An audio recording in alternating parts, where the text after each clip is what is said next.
Sebelum nak ke Piala AFF 2026 ni, macam-macam lah masalah skuad Harimau Malaya dengan FAM. 18 Jun, FAM announce yang Peter Kalumovsky bukan lagi head coach Harimau Malaya. Peter Kalumovsky decide untuk berhijrah ke England bersama dengan Salford City, kelab yang berasal di piramid keempat bola sepak England. Lepas tu kabarnya head coach skuad Malaysia Under 23 Nafuzizin akan take over skuad Harimau Malaya senior. Tapi hari yang sama FAM announce coach Nafuzizin bukan lagi head coach skuad Malaysia Under 23. Rupanya coach Nafuzizin kembali bersama dengan Terengganu dengan ikat kontrak selama 2 tahun bermula daripada Julai 2026 sampailah Mei 2028. In the end, pada 25 Jun, FAM announce pengarah teknikal pasukan kebangsaan Laksmana Tan Cheng Ho dilantik sebagai coach interim skuad Harimau Malaya. Pengalaman coach Tan Cheng Ho ni kita tak payah persoalkan lah. Lepas dah settle bab head coach ni, ada satu lagi masalah. Sampai ke last minute baru tahu apa preparation Piala AFF 2026 yang akan bermula pada 24 Julai sampai 26 Ogos. Lepas ditekan-tekan,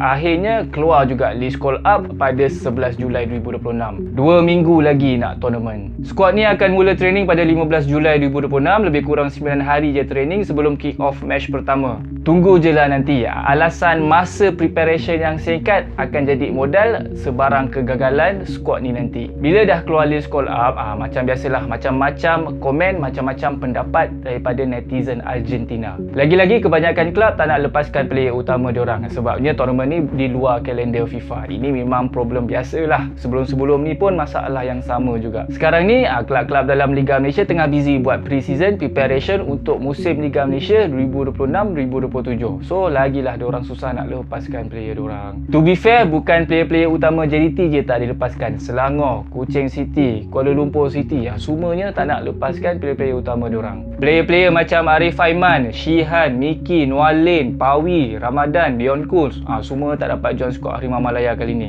Netizen pun macam dah bijak sikit. Macam semua orang dah faham lah kenapa kelab-kelab ni tak boleh nak lepaskan player-player diorang. Kalau compare dengan last call up bulan Mac masa Malaysia main last grouping kelayakan Piala Asia lawan Vietnam, 5 player je yang dapat call up semula. Paulo Josue, Azri Ghani, Ubay, Hendrik Dos Santos, Sergio Aguero. Call up kali ni pula kebanyakan JDT yang banyak supply player. 6 player daripada JDT 2, 2 player daripada JDT. Selebihnya saki-baki player daripada kelab lain. Kata coach Tan Cheng Ho, call up kali ni adalah gabungan player senior dan player junior. Kalau kira average, semuanya lebih kurang 27 tahun umurnya. Kalau ikutkan, junior tak junior sangat lah. Player paling muda dalam skuad ni berumur 20 tahun, Faris Danish. Player JDT 2. Total 6 player under 23 yang dapat call up. Kalau dekat dalam Liga Malaysia, player under 23 ni kategori player muda. Tapi kalau dekat Europe, ini bukan kategori player muda lah. Player dengan umur-umur gini patut dah main dengan skuad utama. Tapi itu cerita dekat Europe. Paling senior Paulo Josue, sekarang dah umur 37 tahun, masih setia dengan Kuala Lumpur City. Total 8 player yang lebih umur 30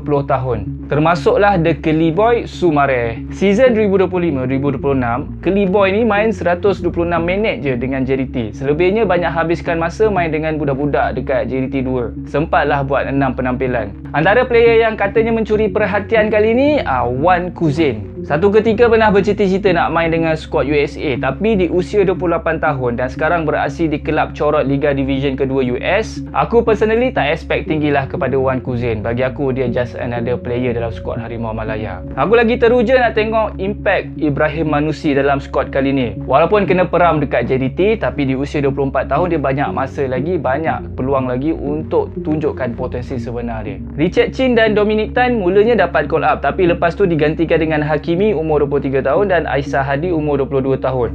Player yang Puak Konoha cakap dah level bapak-bapak sebab muka dia macam dah umur 30 lebih. Last minute nak fly ke Myanmar, Zafri pula kena drop. So tinggallah 25 orang je untuk call up kali ni. Kata coach Tan Cheng Ho, dia nak bersikap realistik, nak fokus match by match. Malaysia di grup B bersama dengan Thailand, Filipin, Myanmar dan Laos. Dua pasukan terbaik grup A akan layak ke semifinal. Dua match awal Malaysia lawan Myanmar dan Laos wajib menang. Janganlah terciduk nanti pasu pakai alasan player tak ada chemistry, player tak ada fitness. Match ketiga lawan Thailand dapat curi satu mata pun kira dah power sebab match berlangsung dekat away. Last match dekat home lawan Filipin, ini pun wajib menang juga. Start semifinal dah guna format home dan away, first leg dan second leg. Kalau Malaysia di kedudukan kedua grup B, semifinal hampir pasti jumpa Vietnam sebagai juara grup A. Tapi kalau Malaysia jumpa Indonesia dekat semifinal pun best juga. Kalau Malaysia berjaya berjaya ke final, itu kira bonus lah. Mungkin dengan skuad Malaysia kali ni yang tak begitu diberikan harapan tinggi oleh ramai orang, tapi itulah yang akan jadi advantage kepada tim. Player-player yang baru dapat call up ni akan main under pressure dan mostly debut dengan skuad senior. So harapnya diorang bermotivasi tinggi dan nak buktikan kemampuan yang diorang memang deserve berada di skuad senior Harimau Malaya. Player senior yang banyak pengalaman akan menjadi pembimbing dan bagi keyakinan kepada player-player muda ni untuk tunjukkan performance yang terbaik. Skuad ni juga harapan untuk kembalikan kemeriahan bola sepak Malaysia, macam skuad 2009-2010 dulu buat. Okey, itu je pasal preparation Piala AFF 2026. Bye.